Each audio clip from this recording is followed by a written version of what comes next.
Atong balikan ang Last Supper nga gihimo sa mga tinun-an uban ni Jesus Christ. Mabasa nato diri sa Matthew 26 verse 20 hangtod sa 25. Nag-ingon, sa pagkagabii si Jesus ug ang napulog duha ka tinun-an mitambong sa kan-anan ug samtang nangaon sila, miingon si Jesus, sultihan ko kamo, usa kaninyo magbudhi kanako.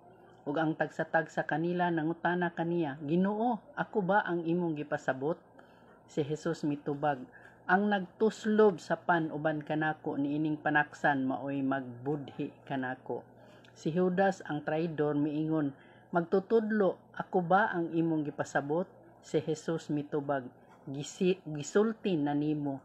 So inana ang Ginoo ka mapahiobsanon bisag nakabalo na siya sa ato patong tawhanon, gidukol na nato pero ang Ginoo gipakita gyud niya nga magpaubos gayud. Diwa niya gipakita ang iyang gahom. So inana ang Dios ka mapahiobsanon. Salamat sa pagpaminaw. God bless.